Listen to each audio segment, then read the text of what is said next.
Praise the Lord.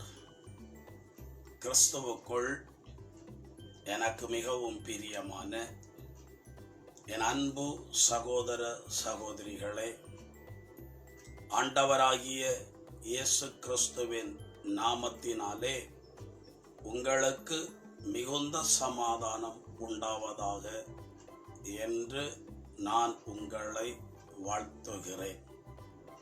பிரியமானவர்களே, எப்போதுமே எந்த காரியத்திலையும் தொடக்கத்தை வைத்து ஒரு தீர்மானத்திற்குள் வந்துவிடவே கூடாது.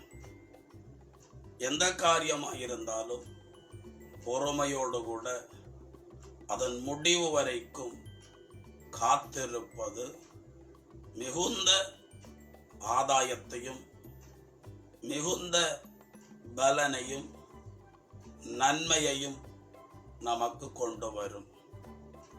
ஆபிரகாமை கர்த்தர் பெயர் சொல்லி அழைத்த போது வாக்குத்தத்தங்களை கொடுத்து அழைத்தார்.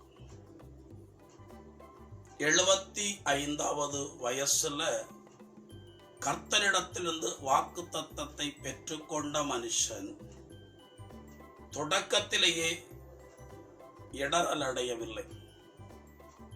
25 வருஷ காலம் கர்த்தருடைய வாக்குத்தத்தம் நிறைவேறும் நிறைவேறும் நிறைவேறும் என்று காத்திருந்து ஆண்டவர் சொன்ன பிரகாரமே 100வது வயதுல வாக்குத்தத்தம் நிறைவேறினது. கர்த்தருடைய வார்த்தையானது எந்த காலத்திலும் எந்த சூழ்நிலையிலும் கிரியை செய்ய போதுமானது. வானமும் பூமியும் அழிந்து போகும், ஆண்டவருடைய வாயிலிருந்து புறப்பட்ட வார்த்தை ஒன்றும் அது நிறைவேறாமல் போகாதென்றுதான் வசனம் சொல்லுகிறது. ஆபிரகாமோடு பிரத்யேகமாய் பேசினது போல உங்களோடும் பேசி இருப்பார் என்று சொன்னார். சூழ்நிலையை பார்க்காதிருங்கள், வசனத்தை உறுதியாய் பிடித்து கொள்ளுங்கள். அந்த வசனத்தின் பிரகாரமான நல்ல காலங்களையும் வருஷங்களையும் ஆண்டவர் உங்கள் வாழ்க்கையில் அனுமதிப்பார். வேதத்துல பிரியமானவர்களே, யோசேப்பை குறித்து சொல்லப்பட்ட தரிசனங்கள் நிறைவேறுவதற்கு கிட்டத்தட்ட 20 வருஷத்துக்கு மேல ஆயிப்போச்சு. அதாவது 17 வயசுல தரிசனம் பெறுகிறான். 30வது வயசுல தரிசனம் நிறைவேற வழிகள் திறக்கிறது. 37வது வயசுல, அதாவது எகிப்துல இந்த யோசேப்பு ராஜாவுக்கு அதிபதியா ஆன 7 வருஷ காலத்துக்கு பிறகுதான் தேசத்துல பஞ்சம் வருது. அந்த பஞ்சத்துல தான் சகோதரர்கள் யோசேப்பு இடத்துல போய் காலில் விழுதாங்க. இந்த தரிசனத்தை தான் கர்த்தர் அவருடைய 16-17 வயது இருக்கும்போது காண்பித்தார். 11 அரிக்கட்டுகள் தன்னை வணங்குவது போல, தன்னுடைய அரிக்கட்டு மட்டும் நிற்பது போல. பிரியமானவர்களே, கர்த்தர் சொன்னதை செய்து முடிக்கும் வரைக்கும் அவர் பிரியமானவர்களே நம்மை விட்டு விலகாதவர் என்றுதான் வேதம் சொல்லுகிறது. உன் பக்கத்தில் 1000 உன் பல பக்கத்திலே 10,000 பேர் வந்து தாக்கினாலும் அது ஒரு காலத்தும் உன்னை அணுகாது. உன் சத்துருக்களுக்கு நேரிடுவதை உன் கண்களால் காண்பாய் என்று சொன்னாரே, அந்த தெய்வம் உண்மையுள்ளவர். மனுஷர்கள் உண்மையுள்ளவர்கள் என்று நம்பி சில நேரங்கள்ல மனுஷர்களை தேவர்களை போல பார்க்கிறோம். சில நேரங்கள்ல அவர்கள் மூலம் வருகிற ஏமாற்றம் நம்மளால தாங்கிக் கொள்ள முடியவில்லை, சோர்ந்து போகிறோம். என்று கர்த்தர் சொல்லக்கூடிய காரியம், தேவன் உங்களை அழைத்தவர் உண்மையுள்ளவர், அவர் எல்லாவற்றையும் செய்து முடிக்க போதுமானவர் என்று 1 தெசலோனிக்கேயர் 5:24 சொல்லுகிறது. உடைய கரங்களை பிடித்தவர் பிரியமானவர்களே மாறாதவர். வேதத்திலிருந்து ஒரு சம்பவத்தை சொல்லி நான் உங்களுக்கு இயேசு கிறிஸ்து இந்த உலகத்திற்கு ஏன் வெளிப்பட்டார் என்பதை குறித்து வேதத்திலிருந்து 5 வசனங்களை உங்களுக்கு முன்பாய் வைத்து, முக்கியமா இந்த 5 காரியத்திற்காக தான் இயேசு தோன்றினார் என்பதை உங்களுக்கு சொல்ல விரும்புகிறேன். நான் தொடக்கத்தில் சொன்னேன், எப்போதுமே தொடக்கத்தை பார்க்க கூடாது, முடிவு வரைக்கும் காத்திருக்க வேண்டும். மாலை வேளையானதும் மத்தேயு 14 22 முதல் 32 வரைக்குள்ள வசனத்தை வாசிக்கும் போது, ஜனங்களை எல்லாம் அனுப்பிவிட்டு சீசர்களையும் அக்கறைக்கு பிரயாணப்பட்டு போங்க அப்படின்னு சொல்லி படகுல அவசரமாய் அனுப்பிவிட்டான். இயேசு ஒரு மலை மீது ஏறி இரவு முழுவதும் பிதாவாகிய தேவனிடத்திலே மன்றாடி கொண்டிருந்தார். 4ஆம் காவல் சாம வேளையில இயேசு ஆண்டவருக்கு ஒரு காரியம் வெளிப்படுகிறது. சீசர்கள் கடலில காற்றின் நிமித்தம் மிகுந்த பிரயாசப்படுகிறார்கள். அக்கறை போவதற்கு முடியாத நிலையில் படகுல தத்தளிக்கிறார்கள். இயேசு அவர்களை காப்பாற்ற வேண்டும் என்பதற்காக கடலிலே நடந்து போகிறார். படகின் அருகில வந்த நேரம் பார்த்து சீசர்கள் இயேசுவை இனங்கண்டு கொள்ளாததினாலே, அது ராட்சாமமாய் இருந்தபடினாலே, ஐயோ பேய் பேய் என்று சொல்லி அலறினார்கள். இயேசு உரத்த சத்தத்துல, பயப்படாதிருங்கள், நான் தான் என்று சொன்னார். அதோட முடிச்சிருக்கணும். பேதுரு கேட்கிறார், நீர்தாம் என்றால் நானும் கடலிலே நடந்து வர எனக்கு அனுமதி தாரும் என்று கேட்கிறார். அப்ப அவனுக்குள்ள ஒரு சந்தேகம், நீங்க தானா இல்லையா? பேய் கடல்ல நடக்கும், பேய்னு சொல்றாங்க, பேய் கடல்ல நடக்கும் நினைக்கிறாங்க. இயேசு கடல் மீது நடப்பது அவங்களால் நம்ப முடியவில்லை. நீர்தாம் என்றால் நானும் நடந்து வருவதற்கு எனக்கு அனுமதி தாரும் என்று கேட்டார். ஆண்டவர் நடந்து வா என்று சொல்லி அவனுக்கு அனுமதி கொடுத்தார். பேதுரு ராட்சாமத்துல கடல் மீது நடக்க தொடங்கினார். கொஞ்ச தூரம் நடந்து வந்தார். இதை நான் எப்படி பார்க்கிறேன் என்று சொன்னால், இஸ்ரவேல் ஜனங்கள் எகிப்தில் இருந்து கர்த்தராகிய தேவன் பெரும் அடையாளங்கள் வழியாய் வெளியே கொண்டு வருகிறார். அவர்கள் போய் சேர வேண்டிய தேசம் பாலும் தேனும் ஓடக்கூடிய கானான் தேசம். ஆனா எகிப்தை விட்டு கிளம்பி கானானை போய் சேர மட்டும் ஒரு நீண்ட பிரயாண வழி இருக்கிறது. அதை கடந்து போக வேண்டும். இங்க பேதுரு படகிலிருந்து இறங்கி நடக்க தொடங்கிவிட்டார். புயல் காற்று திடீரென்று சொல்லி வீசினது. அலை கொஞ்சம் வேகமா எழும்ப தொடங்கினது. பயந்து போனார், கடலிலே மூழ்கி போனார். இஸ்ரவேல் ஜனங்களும் எகிப்திலிருந்து புறப்படும் போது ஆனந்தமாய்தான் புறப்பட்டார்கள். அடிமைத்தன நுகங்கள் முறிக்கப்பட்டு விட்டது. இனி சுதந்திரமாய் நடக்கலாம், சுதந்திரமாய் பேசலாம், சுதந்திரமாய் வாழலாம், சுதந்திரமாய் அனுபவிக்கலாம். இனி நான் யாருக்கும் அடிமை இல்லை, அதிகாரமும் என்னை இனி ஒன்றும் செய்ய முடியாது.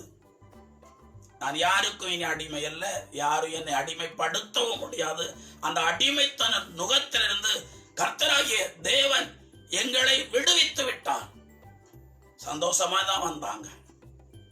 வழியில செங்கடலை கண்டதும், வழியில தண்ணீர் தாகம் எடுத்த போதும், வழியில இறைச்சிக்காக ஆசைப்பட்ட போதும், பிரியமங்களே, சில காரியங்கள்ல பொறுமை இல்லாமல் அவசரப்பட்டு முறுமுறுத்து வாக்குவாதம் பண்ணி கலகம் பண்ணி அந்த வனாந்தரத்துல அவர்கள் பிரியமானவர்களே அழிந்து போவதற்கு அவர்களே தங்களுக்கு கோணலான வழிகளை ஏற்படுத்தி கொண்டார்கள். கடைசியில என்ன நடந்தது என்பது நமக்கு தெரியும். புதிய சந்ததி உருவாகும் வரைக்கும் 40 வருஷம் வனாந்தரத்தில் அலைய விட்டு எகிப்திலிருந்து கிளம்பி விசுவாசம் இல்லாத தலைமுறைகள் அழிய மட்டுமான பொறுமையாய் காத்திருந்து புதிய சந்ததியை கானான்ல கொண்டு போய் சேர்த்தார். இங்க பேதுரு சந்தோஷமாய்த்தான் நடந்தார். திடீரென்று ஒரு புயல் காற்று, திடீரென்று ஒரு அலை. இதுதான் இன்னைக்கு பிரியமானவர்களே, ஆவியில தொடங்குகிறார்கள், மாமிசத்திலே முடிக்கிறார்கள் என்று சொல்லி பவுல் சில சபையாரை பார்த்து குறைபட்டுக் கொள்ளுகிறார். ஆவியில தொடங்கினீர்களே, ஆர்வமாய் தொடங்கினீர்களே, விருப்பமாய் தொடங்கினீர்களே, ஏன் இப்பொழுது சோர்ந்து போய்விட்டீர்கள்? மாமிசத்திலே ஏன் முடிக்க போகிறீர்கள்? கலாத்தியர் 3:3 சொல்லுகிறது. 1 கொரிந்தியர் 3:1 முதல் 3 வரை உள்ள வசனங்களிலும் பிரியமானவர்களே, ஆவியில தொடங்கின அநேகம் பேர் தங்கள் ஓட்டத்தை சரியாய் முடிக்காதபடி இடையில மாமிச பலவீனத்திற்கு, உலக கவலைக்கு, மாமிச இச்சைக்கு, மனிதனுடைய ஆசை வார்த்தைகளுக்கு அடிமையாகி ஒரு தெளிந்த ஒரு ஆவிக்குரிய மனுஷன் என்று சொல்ல முடியாதபடிக்கு ஒரு கலப்படமான பொருளை போல ஆவிக்குரிய வாழ்க்கையும் ஒரு கலப்படமாய் காணப்படுகிறது. பிரியமானவர்களே, பேதுரு இந்த காற்றையும் அதனால் உண்டான அலையையும் கண்டு எழும்பின போது அதை கண்டு மூழ்கி போனான். ஐயோ, என்னை காப்பாற்றும் என்று சொன்னான். இயேசுடைய கைகளை பிடித்து தூக்கிவிட்டு, அற்ப விசுவாசியே, ஏன் பயப்பட்டா என்று கேட்டார். உலகத்தில் உங்களுக்கு உபத்திரவம் உண்டு என்று சொன்னார். ஆனால் நான் உலகத்தை ஜெயித்தேன். நாம் ஆண்டவருக்காக நடக்க தொடங்கி இருக்கிறோம். இந்த ஓட்டமானது ஜீவ கிரீடத்தை பெறுவதற்காக ஓடுகிற ஓட்டம். இந்த ஓட்டத்துல இடைஞ்சல்கள் வரும், ஓடுகிறதுனால களைப்புகள் வரும், பலவீனங்கள் வரும். இன்னைக்கு ஒரு சகோதரி போன் பண்ணியிருந்தாங்க. நான் கேட்டேன், கோவில்ல சிலுவ பாதைக்கு போகவில்லை அப்படின்னு. இல்லை, ரொம்ப டயர்டா இருந்தது, அதனால போகல.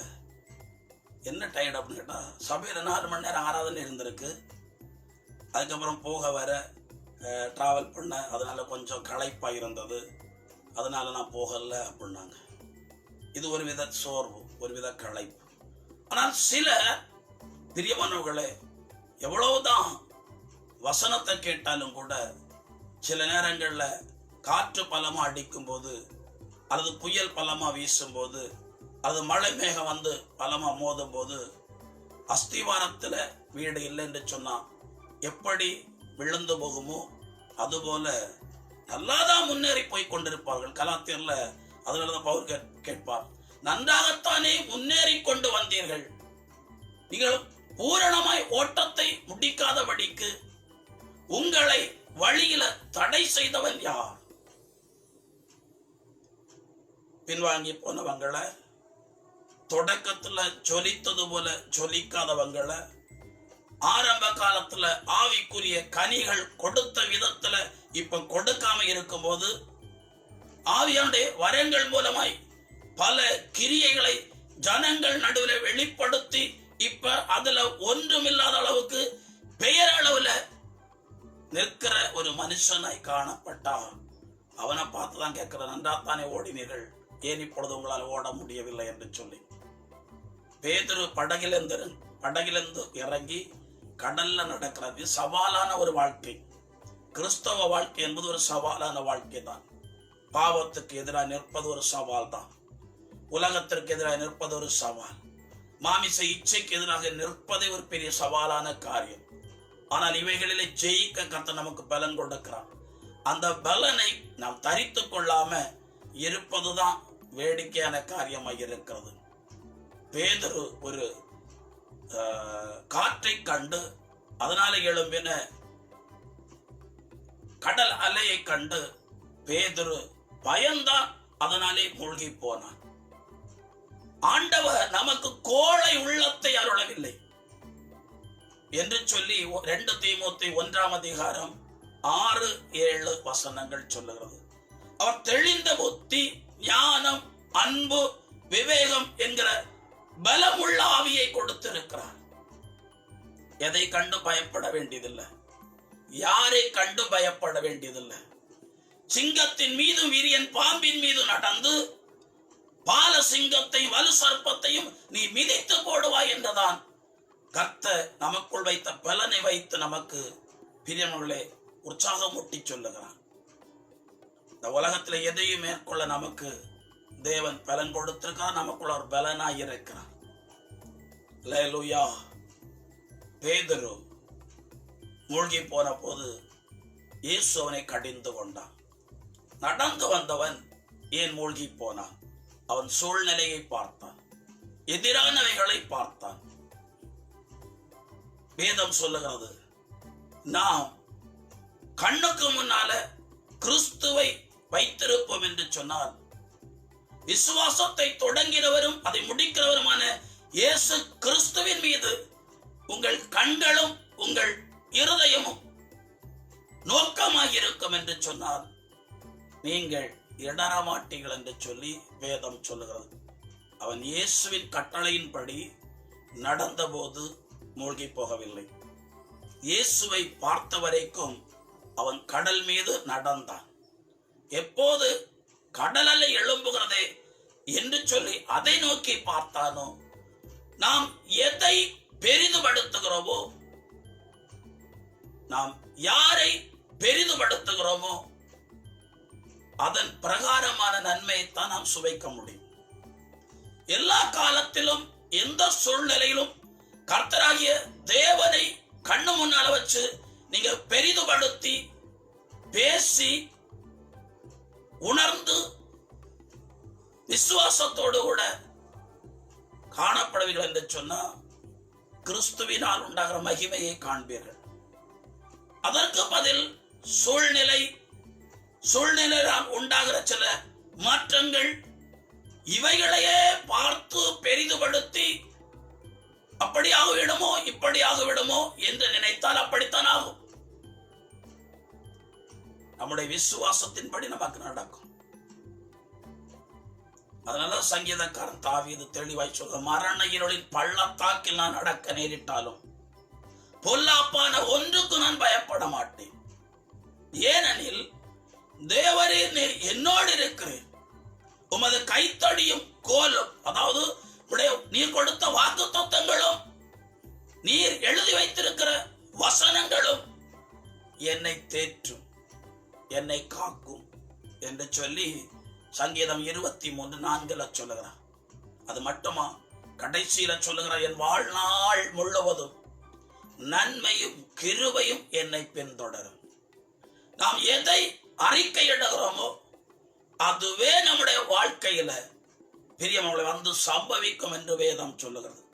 உன் வாழ்வும் உன் சாவும் உன் வாயின் அதிகாரத்தில், நாவின் அதிகாரத்தில் இருக்கிறது.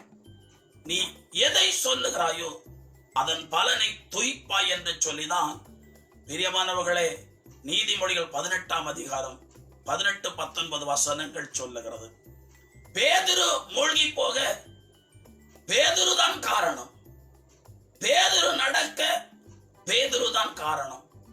ரெண்டும் ஒரு மனுஷனுடைய வாழ்க்கையில மாறி மாறி வருதுன்னா அதுக்கு வேற யாரும் காரணம் இல்ல, அவனுடைய தடுமாற்றம் தான் காரணம். அவனுடைய விசுவாசத்துல உண்டாகிற ஏற்ற தாழ்வுகள் தான் காரணம். அவன் விசுவாசத்தில் உண்டாகிற மாற்றமே காரணம். சிலரை நான் கவனித்திருக்கிறேன். எனக்கு தெரிஞ்ச ஒரு நபர் கடல் தொழில் செய்யக்கூடியவர். தொழில் நடந்தா சொல்லுவாரு, எனக்கு இனி பிரச்சனை இல்லை, ஆண்டவர் என்ன நடத்துவார். 2 வாட்டி நல்ல தொழிலோட வருவார். திடீர்னு தொழில் இருக்காது, உடனே புலம்பிக் கொண்டே இருப்பார். புலம்பிக் கொண்டு சொல்லுவாரு, ஒரே போராட்டமா இருக்கு பிரதர், முடியல, ரொம்ப கஷ்டமா இருக்கு. மனுஷன் இப்ப இப்படித்தான், நன்மையானதை அனுபவிக்கும் போது அதற்கேற்ற போல வார்த்தை, அதே சூழ்நிலை மாறிட்டதுன்னா வார்த்தையில் மாற்றம் வருகிறது, ஜெபிக்கிறதுல மாற்றம், விசுவாசத்துல மாற்றம், தீர்மானங்கள்ல மாற்றம், தேவனை தேடுவதில் கூட மாற்றம், உடனே மொத்தம் மாறிவிடுகிறது. நான் சொல்லுகிறேன், எந்த சூழ்நிலையிலும் தடுமாற்றம் இல்லாதபடி கர்த்தர் காண்பித்த பாதையில நீங்க போவீங்கன்னு சொன்னா உங்களுக்கு முன்பாக இருக்கிற கோணலை நேராக்கும்படி உங்கள் கண்கள் காணாவிட்டாலும் ஒரு தூதனை கர்த்தர் பிரத்யேகமாய் அனுப்புவார் என்று சொல்லிதான் மீகா 2ஆம் அதிகாரம் 13ஆம் வசனம் சொல்லுகிறது. Praise the Lord. இப்ப நான் ஒரு 5 காரியத்தை இயேசு இந்த உலகத்திற்கு ஏன் வெளிப்பட்டார் என்பதை சொல்லுவதற்காக பிரியங்களே நான் உங்களுக்கு முன்பாய் நிற்கிறேன். முதலாவது நாம் முதல்ல தெரிந்து கொள்ள வேண்டிய காரியம், மனுஷனுடைய கைகளிலே கர்த்தர் அதிகாரத்தை கொடுத்தார். பூமியில காணக்கூடிய சகலமும் அவருக்கு பணிந்திருந்தது, கீழ்ப்படிந்திருந்தது. எல்லாவற்றையும் ஆண்டு கொள்ளதான் கர்த்தராகிய தேவன் ஆதாமுக்கும் ஏவாளுக்கும் அதிகாரம் கொடுத்தார். ஆளுகிற அதிகாரம், ஆண்டு கொள்ளுகிற அதிகாரம் எப்பொழுது கையை விட்டு பறிபோனது என்று சொன்னால் கர்த்தருடைய வசனத்தை மீறின போது. இந்த மனுஷன் இழந்த அந்த அதிகாரத்தை பிசாசிடத்திலிருந்து மறுபடியும் ஆண்டவராகிய தேவன் நம்முடைய கைகளிலே பெற்றுக் கொடுப்பதற்கு ஒரு இரட்சகரை வாக்குப்படினார். அதுதான் பிரியமுள்ள வேதத்துல தொடக்க நூல் 3ஆம் அதிகாரம் 15ஆம் வசனத்துல சொல்லப்பட்ட ஒரு காரியம். உன் வித்துக்கும் பெண் வித்துக்கும் நான் பகையை உண்டாக்குவேன், அவர் உன் தலை நசுக்குவார், நீயோ அவருடைய குதிங்காலை காயப்படுத்துவாய் என்று சொல்லி ஒரு காரியத்தை சொல்லுகிறார். அந்த இடத்துல மனுஷனுடைய பாவத்தின் மீறுதலுக்குண்டான பிரியமானவர்களே பலி பொருளாக ஒன்றை கர்த்தர் ஏற்படுத்துகிறார். 2வது அதன் நிமித்தம் பிசாசை ஜெயித்து அவன் கையில் இருக்கிற சகல அதிகாரங்களை பிடுங்கி திரும்பவும் தன்னுடைய இனத்தாருக்கு ஜனத்தாருக்கு கொடுக்க ஒரு இரட்சகரா இயேசு கிறிஸ்துவ தொடக்க நூலிலேயே ஆண்டவர் வாக்கு பண்ணினார். வசனம் சொல்லுகிறது 1 யோவான் 3ஆம் அதிகாரம் 8வது வசனத்துல இயேசு ஆண்டவர் ஏன் இந்த உலகத்திற்கு வெளிப்பட்டார் என்று சொன்னால் பிசாசின் கிரியைகளை அழிப்பதற்காக அவர் வெளிப்பட்டார். அல்லேலூயா. 1 யோவான் 3:8 தெளிவாய் சொல்கிறது, இயேசு கிறிஸ்து ஏன் இந்த உலகத்திற்கு வெளிப்பட்டார் என்றால் பிசாசின் கிரியைகளை அழிப்பதற்காக அவர் வெளிப்பட்டார் என்றுதான் கர்த்தருடைய வசனம் சொல்லுகிறது. பிரியமானவர்களே, அதை இயேசு செய்தாரா அப்படின்னு கேட்டீங்கன்னா, கொர்நேலிய வீட்டுல ஒரு புறவினத்தான் வீட்டுல பிரசங்கிக்க கூடிய பேதுரு அவர்களுக்கு இயேசுவை குறித்து சொல்லும் போது சொல்லக்கூடிய காரியம், தேவனாகிய கர்த்தர் பரிசுத்த ஆவியினாலே அவரை அபிஷேகம் பண்ணியிருந்தார். அவரோ வியாதியஸ்தர்களை சுகமாக்கி, பிசாசினால் அலக்களிக்கப்பட்டவர்களை விடுதலையாக்கி, எங்கும் நன்மை செய்கிறவராய் சுற்றி திரிந்தார். அதாவது பிசாசுடைய தந்திரங்கள், பிசாசுடைய துரைத்தனங்கள், பிசாசுடைய அதிகாரத்தில் உட்பட்டு அலக்களிக்கப்பட்ட மக்கள் அத்தனையை ஆண்டவர் விடுதலையாக்கினார் என்று சொல்லிதான் கர்த்தருடைய வேதம் நமக்கு சொல்லுகிறது.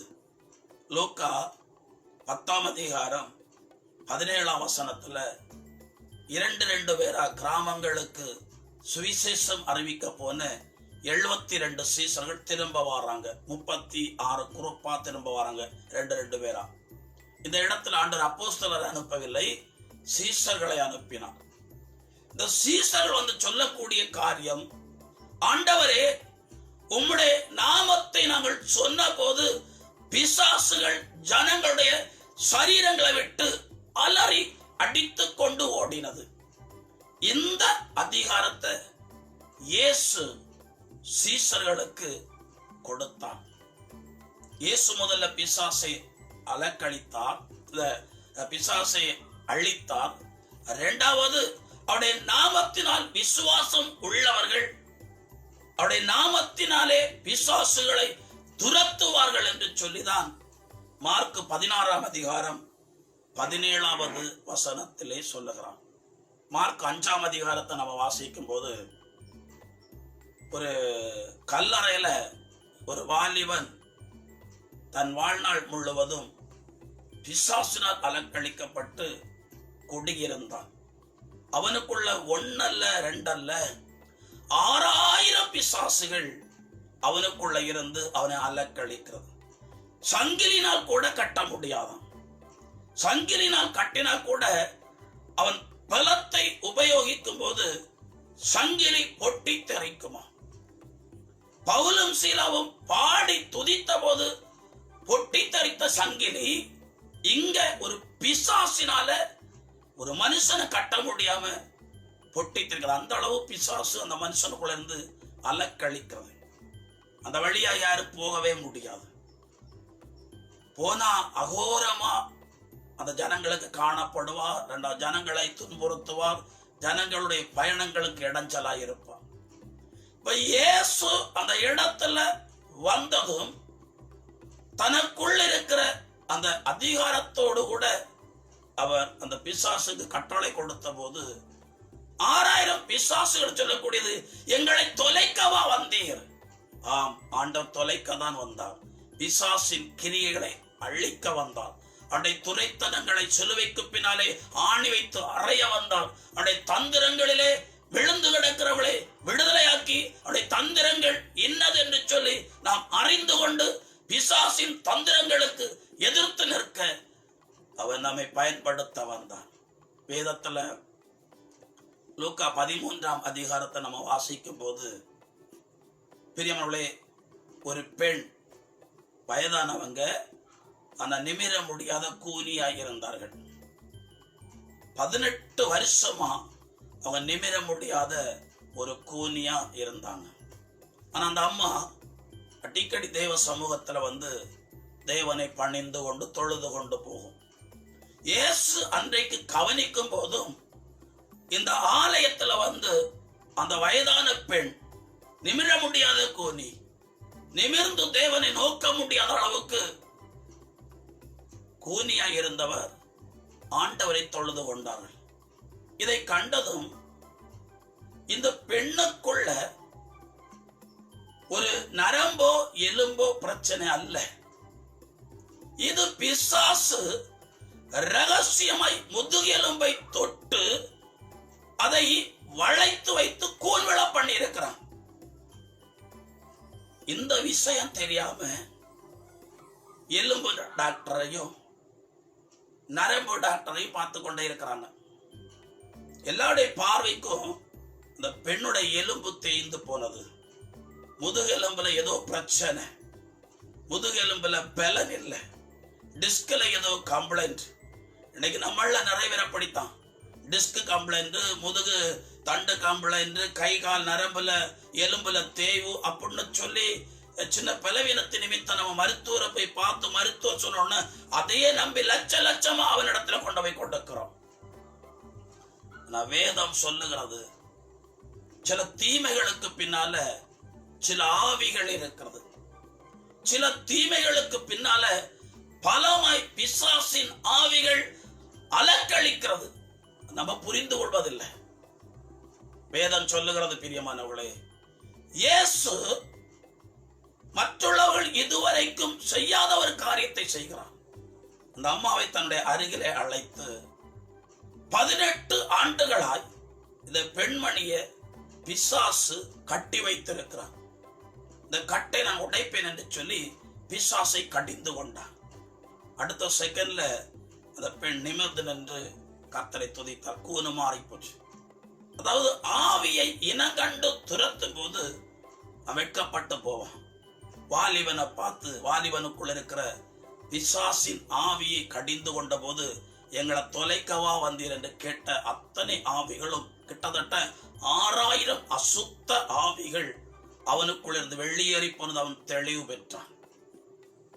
அவன் தெளிவு பெற்றவனாய் பிரியமானவர்களே என்ன செய்கிறான்? கர்த்தருடைய ஊழியத்தை செய்ய ஆரம்பித்து விட்டான். வேதம் சொல்லுகிறது பிசாசு ஒரு பக்கம் எப்படியாவது கிறிஸ்து இந்த பணிகளை முன்னெடுத்து செல்லக்கூடாது என்பதற்காக பேதுரு வழியாய் நுழைகிறான். ஒரு கட்டத்துல பேதுரு வழியா நுழைஞ்சு இந்த பாடுகள், இந்த உபத்திரவங்கள், இந்த சிலுவை மரணம், இந்த அடக்கம், இந்த 3 நாளைக்கு பிறகு உயிர்ப்பு, இப்படிலாம் இனி பேசவே கூடாது. அது உமக்கு சம்பவிக்கவும் கூடாது. நியாயமா பார்த்தா நமக்கு ஆறுதலா சொல்றத மாதிரி இருக்கு, நமக்கு ஆதரவா சொல்றத மாதிரி இருக்கு, நம்முடைய நலத்தை விரும்பி பேசுகிற மாதிரி இருக்கு. அப்படித்தான் பிசாசு சில இடங்கள்ல வஞ்சிப்பான். ஆனா வேதம் சொல்லுகிறது போ பின்னாலே சாத்தானே என்று சொல்லி பேதுருவை பார்த்து இயேசு கடிந்து கொண்டான். அடுத்த செகண்ட்ல பிசாசு வெளியேறி போயிட்டான். அதுக்கப்புறம் தான் பேதுருக்கு நான் என்ன பேசினேன் அப்படின்னு தெரியும். இப்படி பல இடங்கள்ல பிசாசு தன்னுடைய அதிகாரத்தை இன்னும் பூமியில நிலைநாட்டுவதற்கு எப்படியெல்லாம் செயல்பட முடியுமோ அப்படியெல்லாம் அவன் செயல்பட்டான். ஆனா இவனுடைய தந்திரங்களை அவர் இயேசு கண்டு அதை அழித்து போடத்தான் பிரியமங்களே, அதை அழிக்கும்படியான அதிகாரத்தை நமக்கு கொடுக்கும்படித்தான் கிறிஸ்து உலகத்திற்கு வந்தார். இயேசு அந்த பவுல் கிராமமா சுவிசேஷம் சொல்லி கொண்டே போகிறான். அப்ப ஒரு குறி சொல்லக்கூடிய பெண் என்று வேதம் சொல்லுகிறது. அவள் ஒரு காரியத்தை சொல்லுகிறான். உன்னதமான தேவனுடைய ஊழியக்காரர்கள் இவர்கள் அப்படின்னு சொல்லி பின்னால் அவ உண்மைதான் சொல்லுகிறான். ஆனா பேதுரு இந்த பவுல் எரிச்சல் கொண்டு அவளை பார்த்து இவளை கட்டி வைத்திருக்கிற குறி சொல்லுகிற ஆவியே இவளை விட்டு வெளியே போ அப்படின்னாரு. அவ உண்மைத்தானே சொன்னா, அது இவருக்கு ஒரு விளம்பரம் தானே. ஒரு குறி சொல்லக்கூடிய பெண் பவுல் இயேசுவை குறித்து அறிவிக்கிறார் என்று சொல்லும் போதும் பவுல் தேவனுடைய குமாரன், தேவனுடைய ஊழியக்காரன் என்றும் உத்தம ஊழியக்காரன் என்று சொல்லுவதும் நல்ல காரியம் தானே அப்படின்னு நம்ம நினைக்கிறோம். அதுக்கு பின்னால ஒரு சதி இருக்கு. என்ன சதி அப்படின்னா, பவுல் அவளை கடிந்து கொள்ளாத வரைக்கும் அவள் பவுலை குறித்து சரியாய் சொன்னதினாலே அவள் காரியங்கள் எல்லாம் சரியாய் சொல்லுகிறவள் தான் என்று சொல்லி ஜனங்கள் எளிதில் அவரை நம்பிக்கொள்வார்கள். அதனால அவளுக்கு பின்னால இன்னொரு கூட்டம் போகும். இயேசு இந்த உலகத்திற்கு வந்தது பிசாசினாலே சிலர் வஞ்சிக்கப்பட்டு பிசாசின் ஆவியினாலே சில காரியங்களை சொல்லி ஜனங்களை நம்ப வைத்து சில மூடத்தனங்களுக்குள்ளும் சில பாரம்பரியத்துக்குள்ளும் சில தீமையான காரியத்துக்கும் அதை நன்மை என்று நினைத்துக் கொண்டும் அதை செய்ய பழகி விடுவார்கள், பழகி கொண்டிருக்கிறார்கள். அதனால அந்த இடத்துல பிசாசுடைய கிரியையை வெளிப்படுத்தி அவனை வெட்கமுறை செய்தாதான் இந்த ஜனங்கள் சரியாய் புரிந்து கொள்வார்கள் என்பதை பவுல் அறிந்து தன்னை பின்னால இவன் தேவனுடைய உன்னதமான ஊழியக்காரன் என்று சொன்ன போதும் கூட அவளுக்கு பேச அனுமதி கொடுக்காம அவளை கடிந்து கொண்டான். அது நிமித்தம் அவளை விட்டு அந்த குறி சொல்லுகிற ஆவி வெளியேறி போனது. இவள் குறி சொல்லுவதனால பிரியமவளே சிலருக்கு வருமானம் இருந்தது. இவளை வச்சு சிலர் சம்பாதித்துக் கொண்டிருந்தார்கள். அவர்களுக்கு இது பெரிய இழப்பாய் போச்சு. அத நிமித்தம் பவுல அடிச்சு சிறையில் அடைக்க ஒப்பு கொடுக்கிறார்கள். பிரியமானவர்களே, கர்த்தராகிய இயேசு ஆண்டவர் இந்த உலகத்திற்கு வந்ததின் முதல் நோக்கமே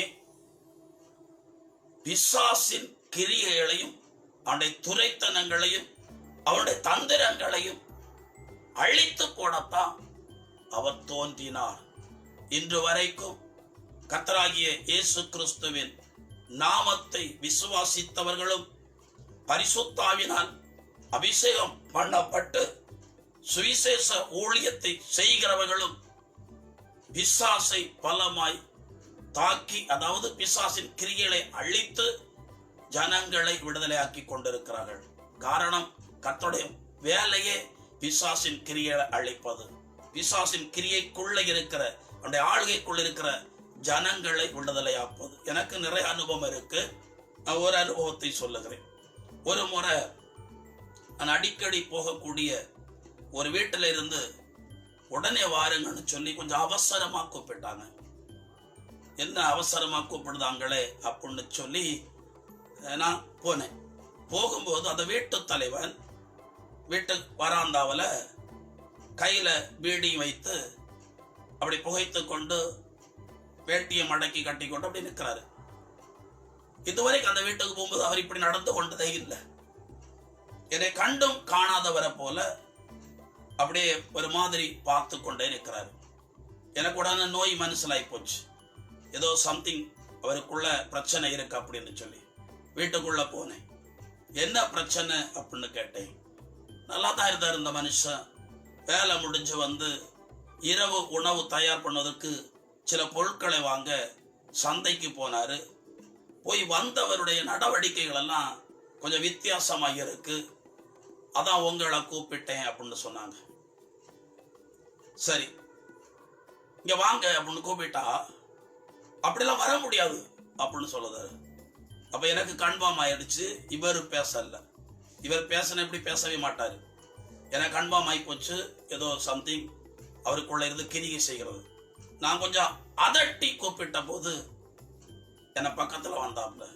புரிந்து கொள்ளுங்க பிரியமானவர்களே, நம்ம அதட்ட தொடங்கணும்னு வைங்களேன், அதிகாரத்தோடு, இந்த அதிகாரத்தை நான் பெற்றிருக்க வேண்டும், அந்த அதிகாரத்தோடு நான் அதட்டுவேன் என்று சொன்னா நம்ம என கண்டு கொண்டான் என்று புரிந்து கொண்டு அதுக்கு மேல் அதிகமா இந்த ஆர்ப்பாட்டம் பண்ணாது.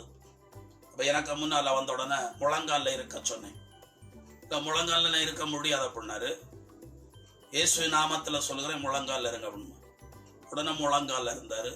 என வேதம் சொல்கிறது, அவருடைய நாமத்தினாலே பிசாசுகளை துரத்துவோம் என்று சொல்லி, அவருடைய நாமத்தை உச்சரிக்கும் போது பிசாசு கண்டிப்பாக கீழ்ப்படிந்துதான் ஆகணும். சும்மா சுயத்துல இல்ல, விசுவாசித்து அந்த நாமத்தை சொல்ல அதிகாரம் பெற்று.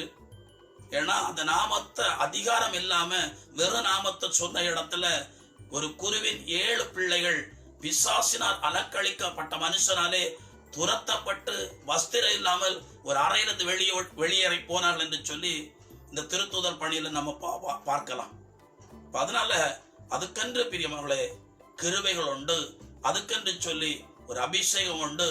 நீங்க அபிஷேகம் என்று சொன்னாலே பரிசுத்த ஆவியினால் வாழக்கூடிய, பரிசுத்த ஆவியில் நிறைந்து வாழக்கூடிய வாழ்க்கையில தான் இந்த அழகின் கிரிகளை எதிர்த்து நிற்க முடியும், அழிக்க முடியும். இயேசு பரிசுத்தாவில் நிரம்பிதான் பிசாசின் கிரிகளை அழித்தார். நம்மையும் அழிக்க பயன்படுத்துவது பரிசுத்தாவினால் நிரப்பித்தான். இது சாதாரண வேலை இல்லை பிரியமானவர்களே. அந்த மனுஷனை முழங்கால இருக்க சொன்னோம்னா முழங்கால இருந்தார். கையை கும்பிடுங்கன்னு சொன்னா அப்பவும் முரட்டாட்டம் பண்ணுகிறான். பிசாசு முரட்டாட்டம் பண்ணுகிறவன், எதிர்த்து நிற்கிறவன், கலகம் பண்ணுகிறவன், பொய் பேசுகிறவன், குழப்பத்தை விளைவிக்கிறவன்.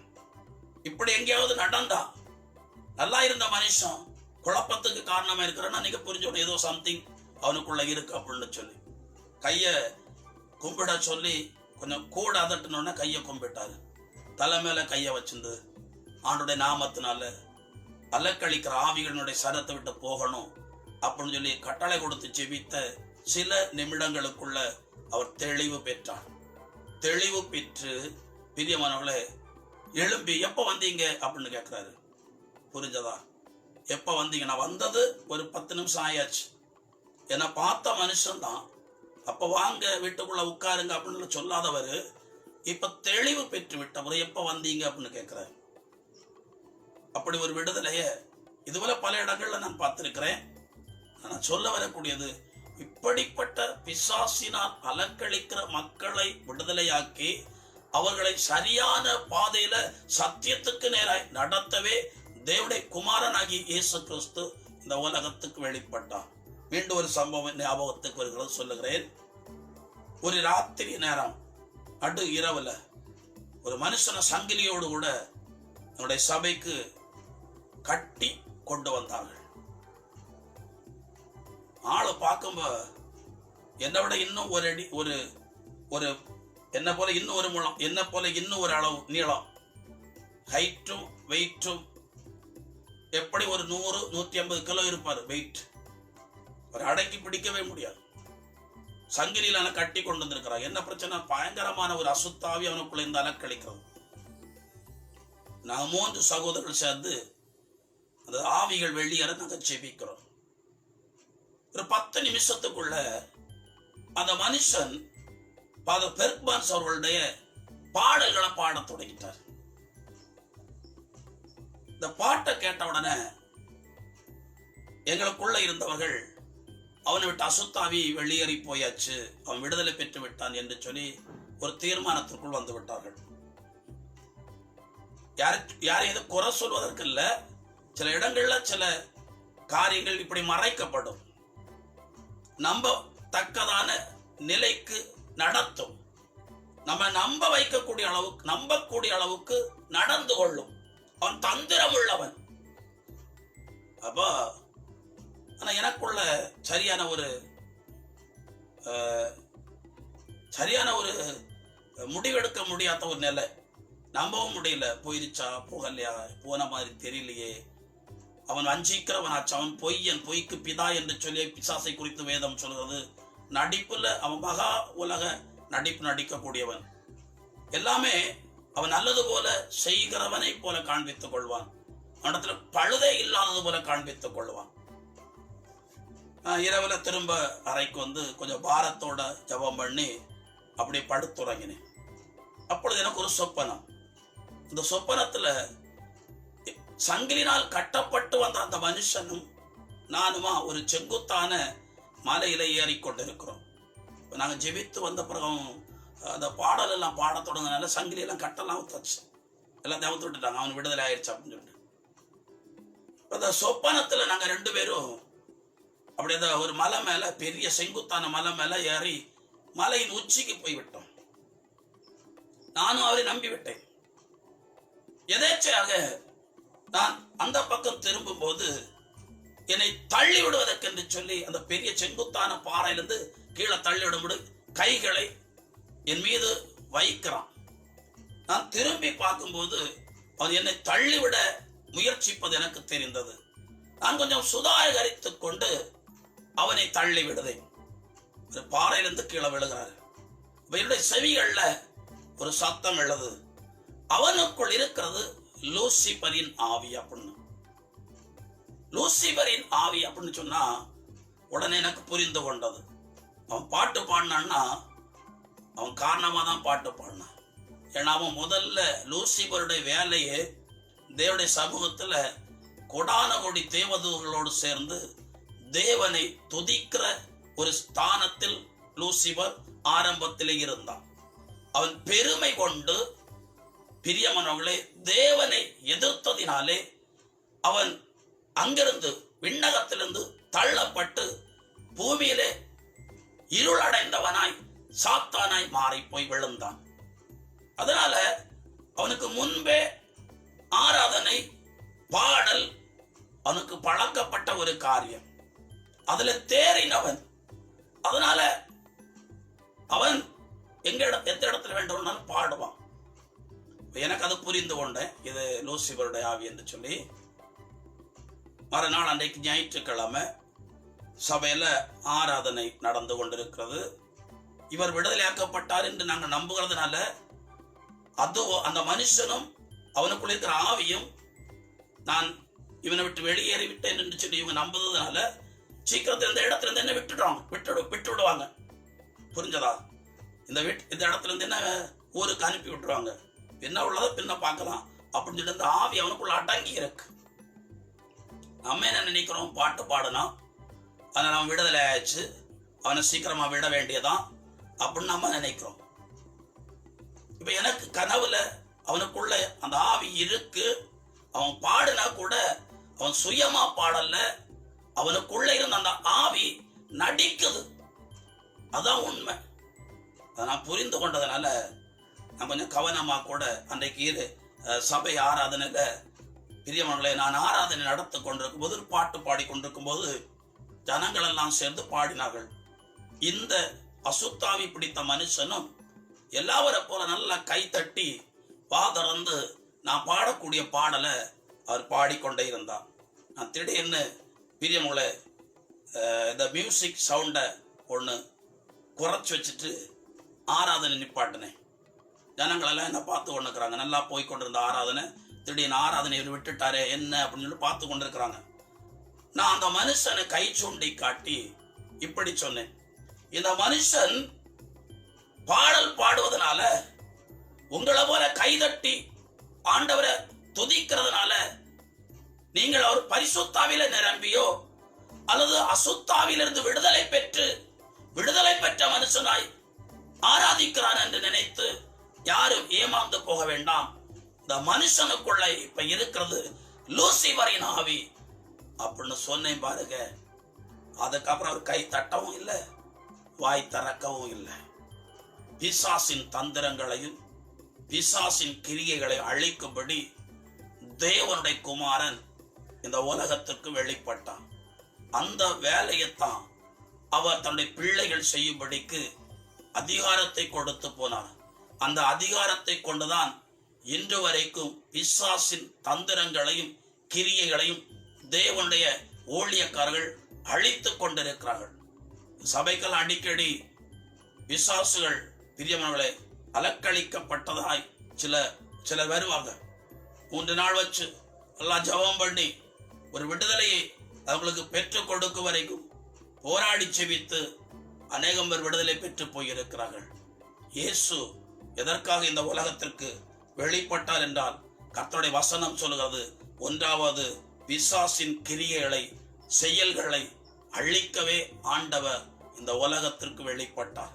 இரண்டாவது பிரியமானவர்களே, வேதம் சொல்லுகிறது லூக்கா 19ஆம் அதிகாரம் அதுல 10வது வசனத்துல இயேசு கிறிஸ்து ஏன் இந்த உலகத்திற்கு வந்தார் என்று சொன்னால் இழந்து போனதை தேடி மீட்க வந்தார்.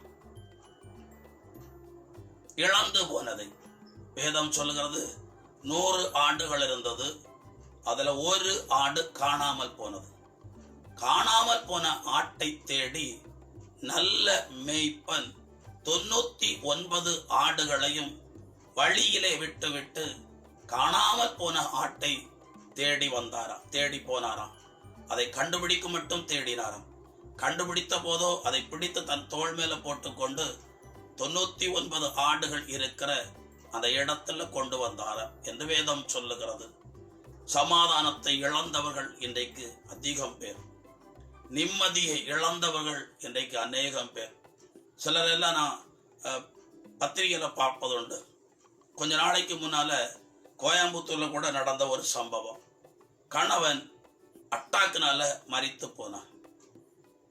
கணவன் மரித்ததும் மனைவி என்ன நினைக்கிறாங்கன்னா, பிள்ளைகளும் இல்லை, வாழ்க்கை துணையும் போயிட்டார், இது நான் வாழ்ந்து எதற்கு அப்படின்னு சொல்லி தன்னுடைய கணவனுடைய சடலத்துக்கு முன்னால கடந்து கொஞ்ச நேரம் அழுதவங்க திடீர்னு தன்னுடைய அறைக்கு போனாங்க.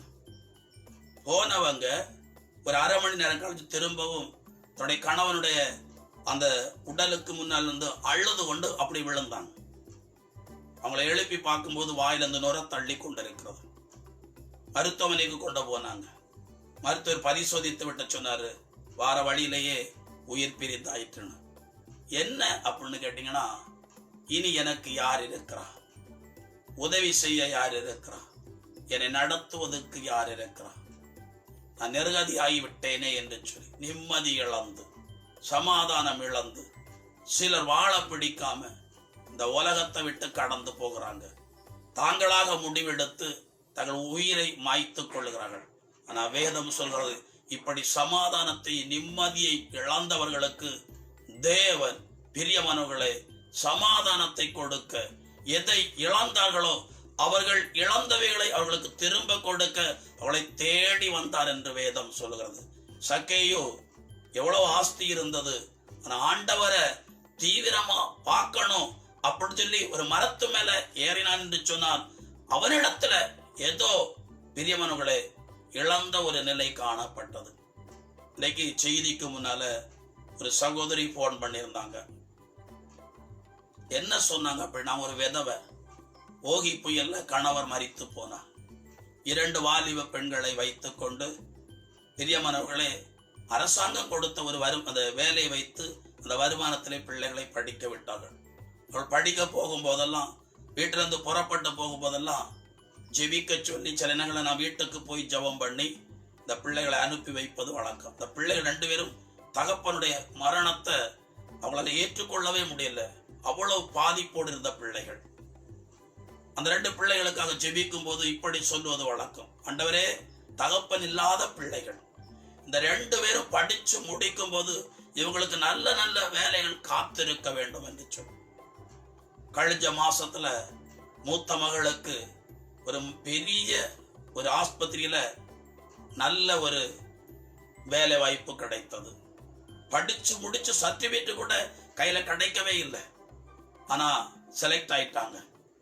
அவங்க சொல்லிட்டாங்க, நீங்க முதல்ல வேலை ஜாயின் பண்ணுங்க, சர்டிபிகேட் வந்தவரை பார்க்கலாம் அப்படின்னு சொல்லி அந்த மகளை வேலையில சேர்த்து கொண்டார்கள். அந்த மகளுக்கு ஒரு வாஞ்சை, தேவன் எனக்கு இந்த வேலையை கொடுத்தார். அவை முதல் மாத சம்பளத்தை நான் யாருக்கும் கொடுக்க மாட்டேன், அம்மாவுக்கும் தர மாட்டேன், ஊழியத்துக்கு தான் கொடுப்பேன்னு சொல்லி இந்த மாசம் தொடக்கத்துல என்னுடைய அக்கௌண்ட் நம்பரை வாங்கி பிரியங்களை அந்த காணிக்கை போட்டு விட்டாங்க. இன்றைக்கு அந்த அம்மா என்ன சொன்னாங்க தெரியுமா?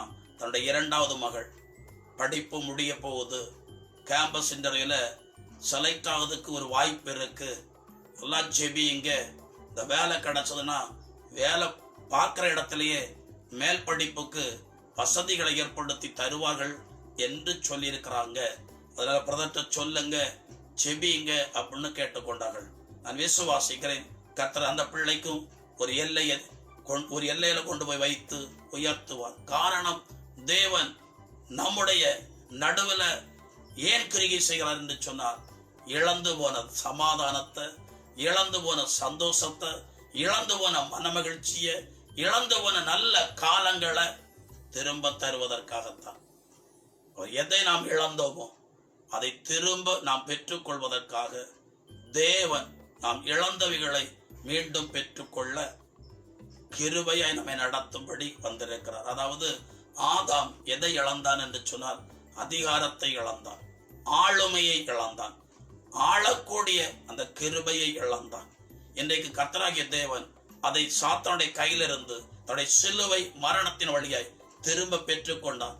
அவைகளை நம்முடைய கைகளிலே மறுபடியும் கொடுக்க போகிறார். பிசாசு கிரிகளை அழிக்க 2வது அதிகாரம் செலுத்த நாம் இழந்த அதிகாரம். அதிகாரம் என்பது துரைத்தன அதிகாரம் அல்ல, தேவனுடைய ஆவியானவர் மூலமாய் வெளிப்படுகிற அதிகாரங்கள். யாரை அடக்கி வைக்கிறதல்ல, யாரை அதட்டுவதல்ல, அதனை அன்போடு நடத்தி தேவனுடைய ராஜ்யத்திற்கு அவளை ஆதாயமாக்கி கொள்ள வரங்களின் வழியாய் கிரியைகளை வெளிப்படுத்தி ஜனங்களை தேவனிடத்தில் சேர்க்க நம்மை பயன்படுத்தும்படி அந்த ஆதாம் இழந்த அந்த அதிகாரத்தை அவர் விசுவாசிக்கிற பிள்ளைகளுக்கு பெற்றுக் கொடுக்க இயேசு கிறிஸ்து உலகத்திற்கு வந்தார். 3வது லூக்கா 12ஆம் அதிகாரம் 49வது வசனம் சொல்லுகிறது, மண்ணுலகிலே அவர் அக்கினியை போட வந்தார். மண்ணுலகில கர்த்தராகிய தேவன் அக்கினியை போட வந்தார். அது எவ்வளவு சீக்கிரமாய் பற்றி எரிய வேண்டும் என்று நான் ஆவலாய் இருக்கிறேன் என்று சொல்லுகிறார். அக்கினி என்றால் வேதம் சொல்லுகிறது அவருடைய வார்த்தை, ஏன்னா எரேமியா 23 29 எரேமியா சொல்கிறார், ஆண்டோடைய வார்த்தையே பாறைகளை பிளக்கக்கூடிய சம்மட்டியும் நெருப்பும் போன்றது என்று சொல்கிறார். கர்த்தருடைய வார்த்தை நெருப்பு போன்றது, பாறையை பிளக்கக்கூடிய சம்மட்டியை போன்றது என்று சொல்லி கர்த்தராகிய தேவன் பிரியமர்களை சொல்லி இருக்கிறார். பிரியமர்களை, இன்றைக்கு தீவிரமா உலகம் முழுவதும் நற்செய்தி அறிவிக்கப்படுகிறது என்று சொன்னால், இந்த நற்செய்தியின் தீயத்தான் அக்கினியத்தான் ஆண்டவர் முதல்ல அந்த மலை பிரசங்கத்துல போட்டார். அதுக்கு பிறகு அவர் எங்கெல்லாம் போனாரோ அங்கெல்லாம் இந்த அக்கினியை போட்டார். அதுலதான் சிலர் ரட்சிக்கப்பட்டாங்க. அதற்கு பிறகு இந்த அக்கினி வேதம் சொல்லுகிறது, பெந்தைக்கோஸ்தே நாளிலே பிளவுண்ட நாவு போல் சீசர்கள் மேல் வந்து அமர்ந்தது. அதுவரைக்கும் பிரியவர்களே சாதாரணவர்களாய் காணப்பட்ட பேதுரு பேச தொடங்கின போது அந்த அக்கினி 3000 பேருக்குள்ள குற்ற உணர்வை உண்டாக்கினது. அவர் வந்து நிற்கிறாங்க, நாங்க வாழ வேண்டிய வழியை எங்களுக்கு காண்பீங்க, நாங்க இனி என்ன செய்ய வேண்டும், இதுக்கு முன்னால் எப்படியோ வாழ்ந்து விட்டோம், ஆனா இனி நாங்க எப்படி வாழ வேண்டும் என்று சொல்லி நீர் எங்களுக்கு கற்றுக் கொடும், நீர் கற்றுக் கொடுத்தால் நாங்கள் அதன் பிரகாரம் வாழ்வோம் என்று சொன்னோன்னா, மனம் திரும்புங்கள், பாவ மன்னிப்பை பெற்றுக் கொள்ளுங்கள், பரிசுத்தாவிய கர்த்தர் உங்களுக்கு கொடையாய் தருவார் என்று சொன்னார். அதற்கு பிறகுதான் அவங்க சபையாகுதாங்க.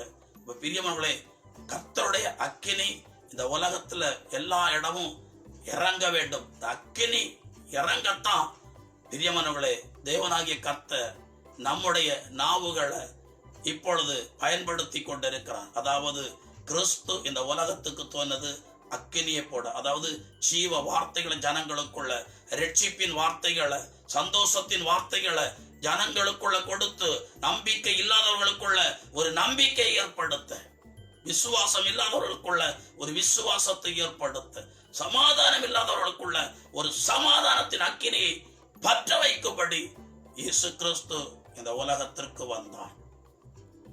நான் அடிக்கடி பிரியமானவர்களே சில காரியங்களை சிந்தித்து பார்ப்பது உண்டு. கொஞ்ச நாளைக்கு முன்னால ஒருத்தர் இப்படி சொன்னாரு, வீட்டில இருந்து வேதத்தை படித்துக் கொண்டிருந்தாராம். அவருக்கு வீட்டுக்கு எதுக்க ஒரு ரோடு, அங்க ஒரு வீட்டுல பிரியமுள்ள முன்ன பின்ன தெரியாத ஒரு இந்து குடும்பத்தை சார்ந்தவர்கள் இருக்கிறாங்க. ஒரு வேதத்தை படித்துக் கொண்டிருக்கும் போது அந்த வீட்டுக்கு போய் கதவை தட்டு அப்படின்னு சொல்லி ஒரு உணர்வு உண்டாயிருக்கு. ஆண்டவர் உணர்த்ததுனால பைபிளை வச்சுட்டு அங்க போய் கதவை தட்டதுக்கு கையை எடுக்கும்போது அவருக்கு தெரிஞ்சது ஒரு இந்து குடும்பம் எப்படி கதவை தட்டி என்ன சொல்ல அப்படின்னு. இருந்தாலும் கொஞ்ச நேரம் யோசித்தவர், ஆண்டவர் தான் சொல்லிவிட்டாரே நம்ம கதவை தட்டும்னு கதவை தட்டுனா, எரிச்சலோட ஒருத்தர் வந்து கதவை திறந்திருக்கிறார்.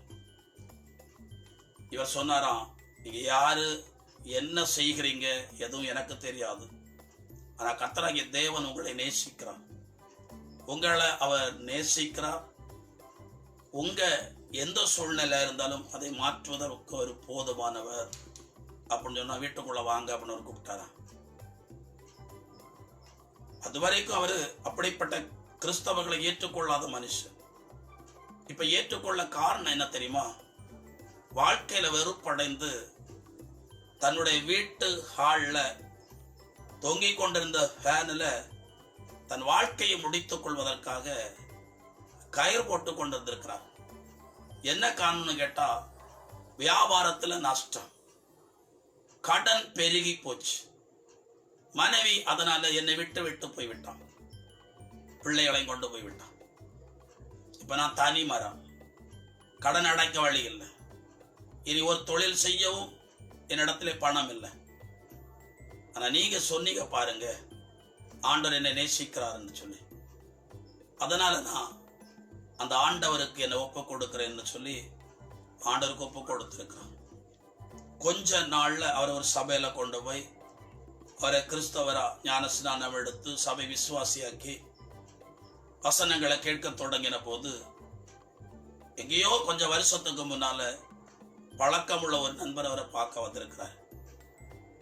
அவர் இருக்கிற கோலத்தையும் இருக்கிற சூழ்நிலையும் கண்டு விசாரித்து புதிதாய் ஒரு தொழில் தொடங்க நான் உங்களுக்கு உதவி செய்கிறேன் என்று சொல்லி வாக்கு கொடுத்து இவருக்கு சம்பந்தமே இல்லாத ஒரு தொழிலை தொடங்க அவங்க உதவி செய்திருக்கிறாங்க. இவர் இதுவரை செஞ்சு வந்த தொழில் வேற, இப்ப டெக்ஸ்டைல் அதாவது துணி சம்பந்தப்பட்ட ஒரு வியாபாரம் செய்ய அவங்க இவருக்கு உற்சாகம் கொடுத்து பணம் கொடுத்தாங்க. இவர் அந்த வியாபாரத்தை செய்ய தொடங்கினார். சபைக்கு ஒழுங்கா போனாரு. இயேசு நோக்கி ஜெபிக்க தொடங்கினார். ஆண்டவர் படிப்படியாக ஆசீர்வதிக்க தொடங்கினார். மறுபடி யோபு ஆசீர்வாதமான போது பிரிந்து போன சகோதரர்கள் எல்லாம் வந்தது போல அவருடைய மனைவி சமாதானமாய் வந்து சேர்ந்தார்கள். அதற்கு பிறகு பிரியமானவர்களே, படிப்படியா வாங்கின கடன் எல்லாம் தீர்க்கக்கூடிய அளவு கர்த்தர் ஆசீர்வாதங்களை கொடுத்தார். இன்றைக்கு எங்கேயோ போயிட்டார். அவ்வளவு பெரிய செழிப்பு. இதெல்லாம் எப்படி வந்ததுன்னு சொன்னா, மரணத்துக்கு நேரே ஓடிக்கொண்டிருந்த அந்த மனுஷனுக்குள்ள வார்த்தை என்கிற அக்கினி போடப்பட்ட போது அவருடைய வாழ்க்கையில மாற்றங்களை தானாக அவர் காண தொடங்கினார். இந்த வார்த்தைகளை கேட்கிற உங்களுக்குள்ளையும் தேவன் ஒரு அக்கினியை போடுவார். அது பல மாற்றங்களை உங்களுக்குள்ள கொண்டு வரும். ஒரு அக்கினியைத்தான் போட வந்தார், மாற்றங்களை ஏற்படுத்த வந்தார். நீங்க வாழக்கூடிய வாழ்க்கை இப்படி அல்ல இப்படி என்று சொல்லி காண்பிக்க வந்தார். வெளிச்சம் அவருடைய வார்த்தை என்று, பாதைக்கு தீபம் என்றும் வேதம் 119 சங்கீதம் 105 சொல்லுகிறது. ஒன்றாவது பிசாசின் கிரியை அழிக்க வந்தால், இரண்டாவது இழந்து போனதை தேடி மீட்க வந்தால், மூன்றாவது பிரியமானவர்களை அக்கினியை போட வந்தார். நான்காவது கர்த்தருடைய வசனம் சொல்லுகிறது, மத்தேயு 9:13 பாவிகளை தேடி வந்தார். அதனால சக்கீவை தேடி போனார், லேவியை தேடி போனார். அவரை தேடி வந்து தன் நெஞ்சில் அடித்துக் கொண்டு நான் ஒரு பாவி என்று சொன்ன மனுஷனாகிய ஆயக்காரனை சேர்த்து கொண்டார். பரிசேயனுடைய வீட்டில் விருந்தொன்ன போது ஒரு பெண் வந்து அவருடைய பாதத்தில் விழுந்து அழுத போது இவள் பாவி என்பதை ஏன் இவர் அறியாமல் இருக்கிறார் என்று சொல்லி அவரை விருந்துக்கு அழைத்தவன் சிந்தித்துக் கொண்டிருந்தான். அந்த இடத்துல அந்த மனுஷனை பார்த்து, நீ எனக்கு இந்த வீட்டுல வந்த போது கால் கழுவ தண்ணி கொடுக்கல, தலைக்கு எண்ணெய் வைக்கவில்லை, என்னை முத்தமிடவில்லை, ஆனா உணவு மாத்திரம் ரெடி பண்ணி வச்சிருக்கிற உன்னுடைய பேருக்காக, ஏன்னா பிரபலமான ஒரு தேவ மனுஷன் எங்க வீட்டுல வந்து சாப்பிட்டு போனார் என்ற ஒரு பெயர் கிடைக்குமே, அதுக்காக நீ என்னை அழைத்தாய். ஆனா நான் உன் வீட்டுல வந்த நேரமே இதுவரைக்கும் அந்த பெண் கண்ணீரினால் என் பாதத்தை கழுவி, கூந்தலினால் அதை துடைத்து, என் தலைக்கு அவள் எண்ணெய் வைத்து, என் பாதத்தை அவள் முத்தமிட்டாள். இவள் செய்த கிரியைகள் உலகமெங்கு வெளிப்படும். காரணம், பாவிகளை தேடித்தான் நான் வந்தேன். விபச்சாரத்திலே கையுமையுமை பிடிக்கப்பட்ட பெண்ணை கொண்டு வந்து கல்லறையை சொன்ன போதும் அவர் அவர்களோடு சேர்ந்து மோசையின் சட்டத்தை காரணம் காட்டினவர்களோடு சேர்ந்து அவளை கல்லறியவில்லை. மாறாக பாவத்துல சகதியில கிடக்கிறவர்களை தூக்கி எடுத்து ரத்தத்தாலே கழுவி நீதிமான்களாக்கும்படி இயேசு கிறிஸ்து இந்த உலகத்துக்கு வந்தார். அப்படி அவர் வந்தது பிரியமானவர்களே, அநேகம் பேரை பாவி என்கிற அந்த ஸ்தானத்திலிருந்து பரிசுத்தவான் என்று சொல்லக்கூடிய அளவுக்கு, இன்றைக்கு பரிசுத்த பேதுரு எழுதின நிருபம் என்றுதான் சில இடங்கள்ல வாசிக்கிறார்கள்.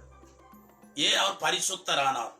அதே நேரம் அவர் வாயாலேயே அவர் சொல்லக்கூடியது, திரளான மீன் கிடைத்த போது பாவியாகிய என்னை விட்டு அகன்று போ என்று சொல்லி இயேசுடத்துல, என்னை விட்டு அகன்று போங்க, நான் பாவியான மனுஷன் அப்படின்னு சொன்னாரு. அந்த மனுஷனை தான் கொண்டு வந்து வசனத்தினால அவரை கழுவி, வார்த்தையினால அவரை தூய்மையாக்கி இன்றைக்கு பரிசுத்த பேதுரு என்று நாம் அழைக்கிறோம். அதே போல ஆயக்காரனாக இருந்தவர் தான் இந்த லேவி. அவர் அழைக்கும் போதுதான் நிறைய பேர் முறமுறுக்கிறாங்க. உங்க போதகர் பாவிகளோடு விருந்தோன்கிறார், பாவிகளோடு நடக்கிறார், பாவிகளோடு சகவாசம் வைத்திருக்கிறார். அப்பதான் சொல்கிற, நான் பாவிகளை தேடிதான் வந்தேன். நீ பரிசுத்தவான் என்று சொல்லி பெருமை பாராட்டி கொண்டால் அப்படியே இரு. நான் பாவி என்று சொல்லி தன்னை தாழ்த்தி பரலோகத்தை நோக்கி பார்க்க விரும்புகிற மக்களை தேடி வந்தேன். இயேசுவோடு இருந்த பெண்களை பாருங்க. 7 பிசாசினால் அலக்களிக்கப்பட்ட ஒரு பெண்ணும் மற்றும் சில பெண்களும் இயேசுவோடு கூட இருந்தார்கள். இப்படிப்பட்டவர்களுக்கு அந்த அந்த காலத்துல சத்தியத்தை பேசினவர்கள், அதாவது நியாயப்பிரமாணத்தை பேசினவர்கள், குருக்கள், மறைநூல் அறிஞர்கள், பரிசேயர்கள், சதுசேயர்கள், இப்படிப்பட்டவர்களை ஒதுக்கி வச்சிருந்தாங்க. பாவி பாவி என்று சொல்லி ஒதுக்கினவர்களைத்தான் அவர் தேடி போய் பரிசுத்த சபையில அலங்காரமான மணவாட்டிகளாய் மாற்றினார். இயேசு கிறிஸ்து வந்ததே இதுக்குத்தான். நீங்களும் நானும் கிறிஸ்துவின் பிள்ளையாயிருந்தா பாவிகளை நேசியுங்க. பாவிகளை நேசிக்கத்தான் இயேசு வந்தான். ஒரு காரியம் சொல்கிறேனே, என்னுடைய நண்பன் ஏற்கனவே சொல்லியிருக்கிறேன். ஒரு முறை நம்ம ஹோட்டல்ல சாப்பிட போவோம் அப்படின்னு கூப்பிட்டார். 2 பைக்ல 4 பேரா போகிறோம். என்னோடு கூட ஒரு ஊழியக்காரர், எங்களை ஹோட்டல்ல சாப்பிட கூப்பிட்டவரும் அவரோடு கூட இன்னொரு சகோதரனும். அவங்க 2 பேரும் சபைக்கு வந்து போகிற விசுவாசிகள். நாங்க 2 பேரும் சபையில ஊழியம் செய்யக்கூடிய ஊழியக்காரர்கள். எங்க போகலாம் அப்படின்னு கேட்டா, உங்களுக்கு விருப்பம் உள்ள ஹோட்டல்ல போங்க அப்படின்னு சொல்லி என்ற சொன்னார். இப்ப ஒரு ஹோட்டல் அந்த பக்கத்துல திறந்திருந்தது. சரி, இந்த ஹோட்டலோட சாப்பாடு எப்படின்னு தெரியல, நம்ம இந்த ஹோட்டல்ல போவோம் அப்படின்னு சொல்லி நாங்க ஹோட்டல் பக்கம் பைக்கை நிப்பாட்டினோம். எங்களை சாப்பிட கூப்பிட்டவர் ஹோட்டலுக்கும் அந்த பக்கம், ரோட்டுக்கும் அந்த பக்கம் கொண்டு போய் பைக்கை நிப்பாட்டினார்.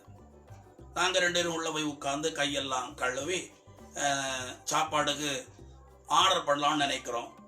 அவங்க 2 பேர் வரட்டும், சாப்பாடு ஆர்டர் பண்ணலாம் அப்படின்னு சொல்லி உட்கார்ந்தா ஒரு பைக்கை நிப்பாட்டினவர் வரவே மாட்டேங்கிறாரு. என்னடா உள்ள வராமல் இருக்கிறாங்களே, ஏதோ பேசி கொண்டு இருக்கிறாங்களேன்னு கொஞ்சம் நேரம் வெயிட் பண்ணி பார்த்தோம். ஆனால் எங்களை சாப்பிட கூப்பிட்டவர் அந்த பக்கம் பைக்கில் இருக்கிறாரு, இறங்கி வராமல் இருக்கிறார். உடனே சந்தேகத்தில் நான் போய் கேட்டேன், என்ன உள்ள வராமல் இருக்கிறீங்க? அது இந்த ஹோட்டல் வேண்டாம் அப்படின்னாரு. இந்த ஹோட்டல் என்ன பிரச்சனை அப்படின்னு கேட்டேன். பிரச்சனை, அந்த ஹோட்டல்ல அந்த கேஷ் பணம் பிரிக்கக்கூடிய இடத்துல இருக்கக்கூடிய அந்த நபர் சரியில்லை, ஆள் கொஞ்சம் மோசம். அந்த ஹோட்டல்ல நம்ம சாப்பிடத்தானே வந்தோம், யாரு நல்லவங்க யாரு கெட்டவங்கன்னு பார்த்தா ஒரு பொருள் வாங்க முடியாது. நம்ம தெரிஞ்சதுனால அவங்க மோசம்னு சொல்லுகிறோம்.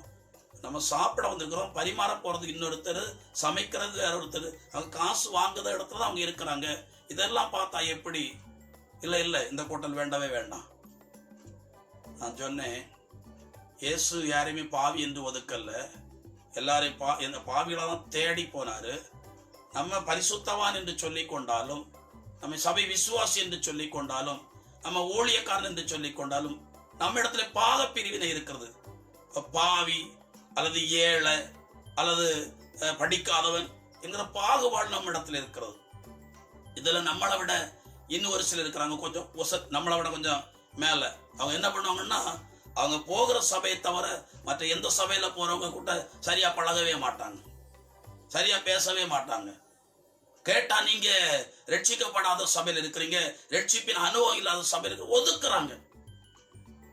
தங்களை ஞானிகளாகவும் தங்களை நீதிமான்களாய் கருதி கொண்டு ஒதுக்கின சிலரை பாவி என்று ஒதுக்கினவர்களுக்குத்தான் ஆண்டவர் ஆயக்காரன் பரிசேயன் ஓமையை சொன்னார் என்று லூக்கா 18ஆம் அதிகாரம் 9ஆம் வசனம் தொடக்கத்திலேயே ஓமைக்கு முன்னாலேயே அந்த காரியம் சொல்லப்படுகிறது. எத்தனை கேட்டாலும் சரி, நம்ம சபை பாகுபாடு பார்க்கிறோம், ரட்சிப்பை பாகுபாடு பார்க்கிறோம். ஆனா வேதம் சொல்லுகிறது, ஆண்டவர் பாவிகளை தேடி வந்தார். அன்பு பாராட்டினா அவங்கள வசீகரிக்க. அன்பாலதான் ஒருத்தரை கத்தருக்குள்ள நடத்த முடியும், அதிகாரத்தினால ஒருத்தரை கத்தருக்குள்ள நடத்தவே முடியாது. அதனால பெண்களை பார்த்து சொல்றாரு, நீங்க உங்க கற்புள்ள நடத்தையினாலே எந்த உபதேசமும் இல்லாமலே உங்கள் கணவரை கத்தருக்குள்ள ஆதாயப்படுத்தலாம். குடிக்காதீங்கன்னு சொல்றதுனால அவங்க குடிக்காம இருக்கவே மாட்டாங்க. அதே நேரம் நம்ம தேவனுக்குள்ள எந்த சூழ்நிலையிலும் பொறுமையோடு தொடர்ந்து போவோம் என்று சொன்னா நம்முடைய நடத்தையை கண்டு அவர்கள் மாறுவார்களாம். ஒரு பெரிய ஊழியக்காரர் வெளிநாட்டில் இருந்தாரு, பேர் எனக்கு சரியா ஞாபகத்துக்கு இல்ல. அவருடைய மனைவி ரட்சிக்கப்பட்டிருக்காங்க, கணவர் ரட்சிக்கப்படல. கணவர் வெளியில போகும்போது அவங்க ஜெபத்துக்கு போவாங்க. சிலவங்கள் கணவர் முந்தி விடுவார், இவங்க பிந்துவாங்க. அந்த நாடு குளிர் பிரதேசமாகும். பிந்தி வந்தா வீட்டு கதவை திறந்து கொடுக்கவே மாட்டாராம். அவருக்கு ஜெபத்துக்கு போறது, இந்த வேதத்தை வாசிக்கிறதெல்லாம் பிடிக்காது. அவருக்கு ஒரு கிறிஸ்டியன் தான், ஆனால் இந்த காரியங்கள் அவருக்கு பிடிக்காது. எத்தனை முறையோ போர்வை கூட இல்லாம இந்த வீட்டுக்கு வெளியில அந்த குளிர்ல, மைனஸ் குளிர்ல அவதிப்பட்டு இருக்கிறாங்க. அவர் காலையில வரையும் திறந்து கொடுக்க மாட்டாராம். காலையில திறந்து கொடுத்தா அந்த அம்மா ஒண்ணுமே சொல்லாம உள்ள போய் அவருக்கு டீ போட்டு கொடுத்து சாப்பாடெல்லாம் ரெடி பண்ணுமா. ஆச்சரியப்பட்டு போனார். ஒரு வார்த்தையாவது கோபமா பேசு இல்லை. இவ்வளவு ராத்திரி முழுக்க நீ இந்த குளிர்ல நடுங்குவதற்கு நான் காரணம். அந்த கோபத்தையாவது வெளிப்படுத்து, வார்த்தையில வெளிப்படுத்து, இல்லைன்னா கோபத்தையாவது வெளிப்படுத்து, அல்லது உன்னுடைய செயல்களையாவது. சில இடங்கள்ல பாருங்க, கணவன் மனைவிக்குள்ள பிரச்சனை வந்தா மனைவி சமைக்க மாட்டாங்க. சமைச்சா கூட சாப்பாடை மேசையில கொண்டு போய் வச்சு கொடுக்க மாட்டாங்க. அப்படி இருக்கிறது. ஆனா இந்த அம்மா ஜபத்துக்கு போறது மட்டுமல்ல, வாழ படிச்சிருந்தாங்க. வசனத்தை கேட்டது போல வாழ அவங்க ஒப்பு கொடுத்திருந்தாங்க. கணவருக்கு காலையில நல்ல சூடா காப்பி போட்டு கொடுத்து, அவர் விரும்புகிற ஆகாரத்தை செஞ்சு கொடுத்து, இதுல கணவன் வசப்பட்டான். ஒரு நாள் கேட்டாராம், இவ்வளவு கொடுமையா நான் உன்னை நடத்தியும் ஒரு நாள் கூட நீ என்னிடத்துல மறுத்து பேசவும் இல்லை, கோபமா பேசவும் இல்லை, பேசாம இருக்கவும் இல்லை, எனக்கு செய்ய வேண்டிய கடமையை செய்யாமலும் இருக்கவே இல்லை. நான் உன்னை மதிக்கிறேன், நீ போகிற இடத்துல நான் கொண்டு போ அப்படின்னு சொன்னாராம். பாத்தீங்கன்னா கொஞ்ச காலத்துல ஒரு பெரிய ஊழியக்கான தேசத்தை கலக்குகிற ஒரு ஊழியக்காரனா மாறிட்டேன். நான் பாவின்னு சொல்லி ஒதுக்கியே கர்த்தருக்கென்று எழும்ப வேண்டியவங்களை உற்சாகப்படுத்தாம இருக்கிறோம். நம்ம அவங்கள உற்சாகப்படுத்த அவங்க கர்த்தருக்குள்ள எழும்பிடுவாங்க. என்னையெல்லாம் ஒரு காலத்துல உற்சாகப்படுத்தினாங்க. அன்னைக்கு நான் வாழ்ந்த வாழ்க்கைக்கு நான் ஒரு ஊழியக்காரனாக தகுதியே இல்லை. ஆனா இந்த இடத்துல வந்தபோது உற்சாகப்படுத்தினாங்க, வசனத்தை சொல்லி தேற்றினாங்க. என்னுடைய பாவக்கரைகள்ல அகன்று போனது நான் ஒரு ஊழியக்காரனா மாறினேன். இயேசு கிறிஸ்து இழந்து போனது தேடி மீட்க மட்டுமல்ல, பாவிகளையும் தேடி வந்தார்.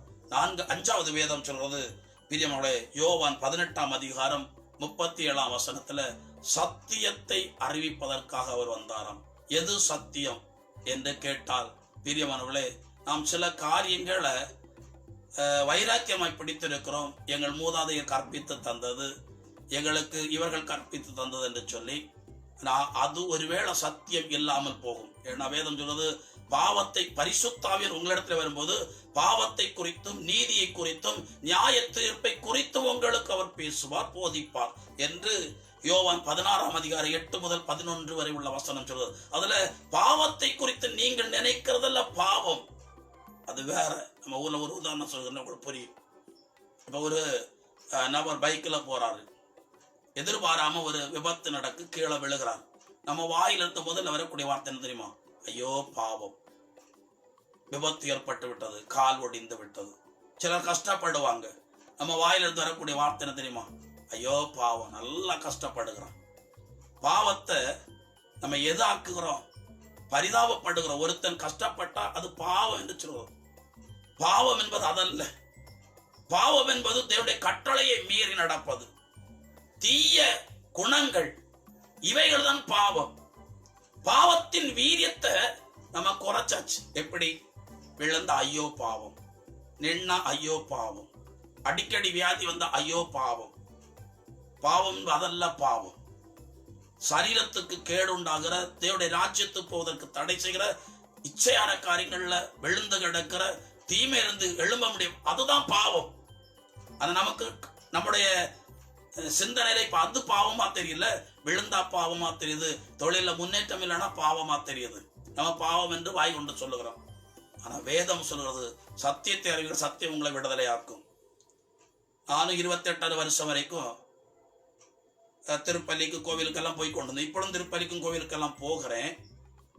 ஆனா பிரியமானவர்களே, நாளைக்கு ஞாயிற்றுக்கிழமை, இன்னைக்கு ராத்திரி முழுக்க குடிச்சு கும்மாளம் போட்டு அடிதடியில இறங்கி பலரோடு சேர்ந்து பல காரியங்களை பேசி, சம்பந்தம் இல்லாதவர்களுடைய காரியங்கள் எல்லாம் சொல்லி பேசி சிரிச்சு மகிழ்ந்து அப்படியே தூங்கி காலையில போய் திருப்பலியில பங்கெடுத்து நம்ம நாக்க நீட்டி நன்மை எடுப்போம். கேட்டா நம்ம பக்தியா நிற்கிறோம் என்று நினைக்கிறோம். இதை தேவன் அருவருக்கிறான். பிரியமானவர்களே, திருவிருந்துக்கு முன்னால சரியா நம்மை தகுதிப்படுத்த வேண்டுமாம். தகுதி இல்லாமல் யாராவது இதை உண்டால் அவர்கள் ஆண்டோடைய திரு சரீரத்துக்கும் இரத்தத்துக்கும் எதிராக பாவம் செய்கிறார்கள். அதனால் அவர்கள் தண்டிக்கப்படுவார்கள் என்று வசனம் சொல்கிறது.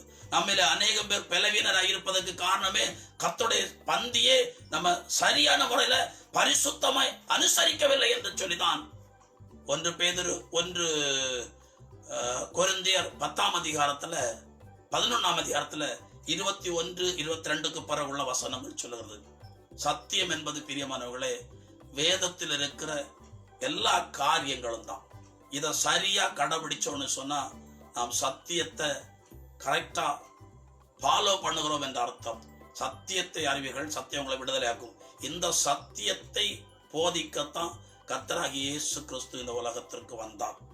பாவத்தை குறித்து, நீதியை குறித்து, நியாய தீர்ப்பை குறித்து நமக்கு ஒரு கருத்து இருக்கிறது. ஆனா அந்த கருத்தல்ல நீங்கள் உங்க மாமிசத்துல கொண்ட கருத்து. அது தேவன், அந்த தேவனிடத்தில் இருக்கிற அந்த நியாயத்திற்கும் நியாய தீர்ப்புக்கும் நீதிக்கும் பாவத்துக்கும் உள்ள அர்த்தம் வேற என்பதை தேவன் நமக்கு இந்த யோவான் 16ஆம் அதிகாரம் 12, 10, 12 வசனத்துல தெளிவா சொல்லுகிறார்.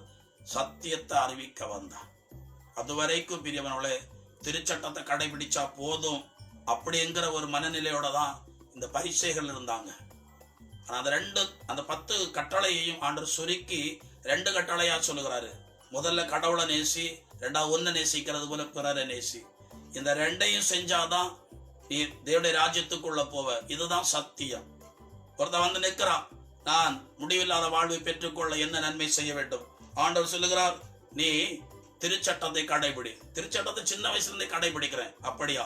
அப்படி என்றால் நீ உனக்குள்ளத விற்று ஏழைகளுக்கு, இது ஒரு சத்தியம். இந்த சத்தியத்தை அவன் கீழ்ப்படியாமல் போனான். அதனால அவன் பரலோக ராஜ்யம் இல்லை. இப்படி புதிய ஏற்பாட்டுல கர்த்தராகிய தேவன் பழைய ஏற்பாட்டின் சில காரியங்களை அப்படியே வேண்டாம் என்று சொல்லி, பழைய ஏற்பாட்டுல பல்லுக்கு பல் கண்ணுக்கு கண். ஆனா புதிய ஏற்பாட்டுல கர்த்தருடைய சத்தியம் என்னன்னா, உன்னை துன்புறுத்துறவர்களுக்கும் செவியுங்க, உங்களை சவிக்கிறவர்களுக்கு ஆசை கூறுங்க. இது சத்தியம். அவர்கள் பழைய ஏற்பாட்டில் உள்ள சில காரியங்களை பிடித்துக் கொண்டு நாங்கள் பழைய ஏற்பாட்டில் உள்ள கர்த்தருடைய சட்டதிட்டங்களை கடைபிடிக்கிறோம் என்று சொல்லி தீவிரமாய் காணப்பட்டார்கள். வேதம் சொல்லுகிறது, சத்தியம் என்பது தேவன் வந்தபோது இப்படி வாழ வேண்டும் என்று சில காரியங்களை சொல்லிக் கொடுத்தார். இதை செய்தால் நாம் சத்தியத்தின்படி நடக்கிறோம். இந்த சத்தியத்தை அறிவிக்கவே தேவன் வந்தார். பிசாசின் கிரிகளை அழிக்க, இழந்து போனதை தேடி மீட்க, மண்ணுலகில் அக்கினியை போட, பாவிகளை தேடி, அப்புறமா சத்தியத்தை அறிவிக்க இயேசு இந்த உலகத்திற்கு வந்தார். இப்ப நமக்குள்ள இருக்கிறார். நம்ம இந்த 5 காரியத்தின் பிரகாரம் பிரியமுள்ள கிறிஸ்துவ ஜனங்களுக்கு வெளிப்படுத்தி, இந்த 5 காரியத்தின் பிரகாரம் இந்த பூமியில நாமும் கிறிஸ்துவை போல கிரியை செய்ய வேண்டும். கிறிஸ்துவை போல வாழ்ந்து ஜனங்களை ஆண்டவருக்கென்று ஆதாயப்படுத்த வேண்டும். ரொம்ப நேரம் ஆகி போச்சு, மன்னித்துக் கொள்ளுங்கள். ஆண்டவரிடத்துல ஒப்புக் கொடுப்போம். எங்களை நேசிக்கிற எங்கள் அன்பின் பரலோக பிதாவே, இந்த வார்த்தைகளை கேட்கிற ஒவ்வொருவரும் பரிசுத்தமான ஆணி பாய்ந்த திருக்கரங்களுக்குள்ளே ஒப்புக் கொடுக்கிறேன். இந்த வார்த்தைகளை கேட்ட ஒவ்வொருவரையும் கர்த்தத்தோடு வீராக இருதயத்திற்கு சமாதானத்தை கொடுங்க. ராஜாமங்களில் உண்டாகிறத குழப்பமான நிலைகள் மாற, மூளை நரம்புகள்ல ஒரு ஆண்டவரே விடுதலையை கொண்டு வாங்க. எண்ணங்கள் இருக்கிற குழப்பங்களை மாற்றுங்க. வேலை செய்கிற இடத்துல ஆண்டவர் உயர்வை கொடுங்க. கடினமாய் உழைத்தவர்களுக்குரிய கூலிகள் கிடைக்க பண்ணுங்க.